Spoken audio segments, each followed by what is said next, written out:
we should just show, I think, some of what motivates former Republicans. You know, we built up something that is now a menace to our country. And so I want to really push you for your most candid answer to this question.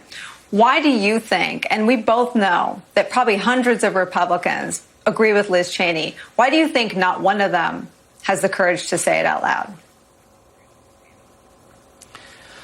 You know, Nicolle, I think, honestly, their fidelity to power has completely, I think, awashed any conscience or commitment to policy or morality that they've had. You know, it's been really something watching a party that spent certainly so much of my adult life talking about very specific core ideological principles.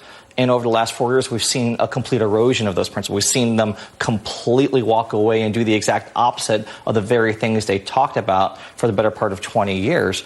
And it comes down to power. And I think the realization that they have that when the playing field is level and all things are equal, the platform that they now hold is not a winnable platform on a large national scale. And so what are they doing? They're systemically trying to undermine democracy. They're systemically trying to undermine the playing field because that's the only way that they can win. And so instead of caring about legitimate issues like healthcare, the overarching role of government, how much money we spend, foreign policy, they're instead doubling down on conspiracy theories designed to sow distrust in our electoral system. And I'll tell you, Nicolle, I said something the other day on this network that's gotten a lot of attention over on the Fox News line that triggered them, that the damage that this party is doing to our democracy, the damage that they are doing to our elections, to our integrity, to the entire foundation of our system is worse than anything that the people behind 9/11 did to our country. And I believe that. I think that right now, the biggest threat we have to face for the future of our freedom is the threat from within.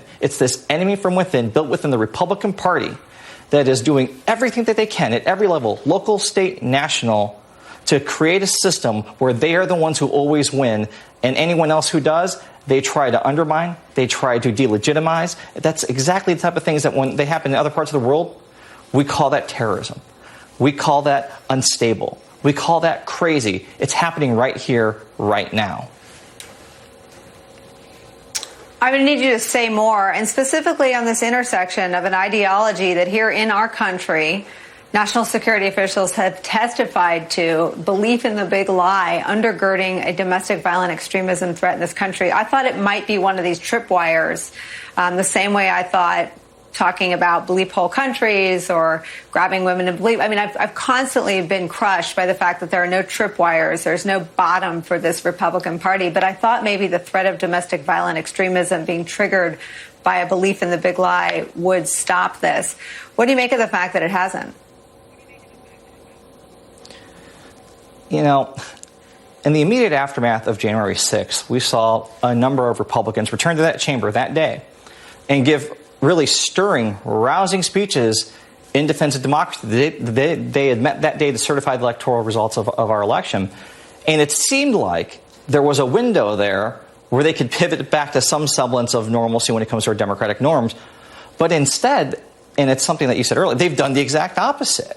It is bewildering to watch people like Senator Ron Johnson was among the very first to start telling a tale about January 6th that isn't true, that is completely at odds with what we saw, with the video, with the facts, with the evidence that law enforcement has gathered, and instead try to create this whitewashing effect that it wasn't violent, that it wasn't Trump supporters, MAGA land, Fox News Nation that had perpetrated this violent insurrection attempt.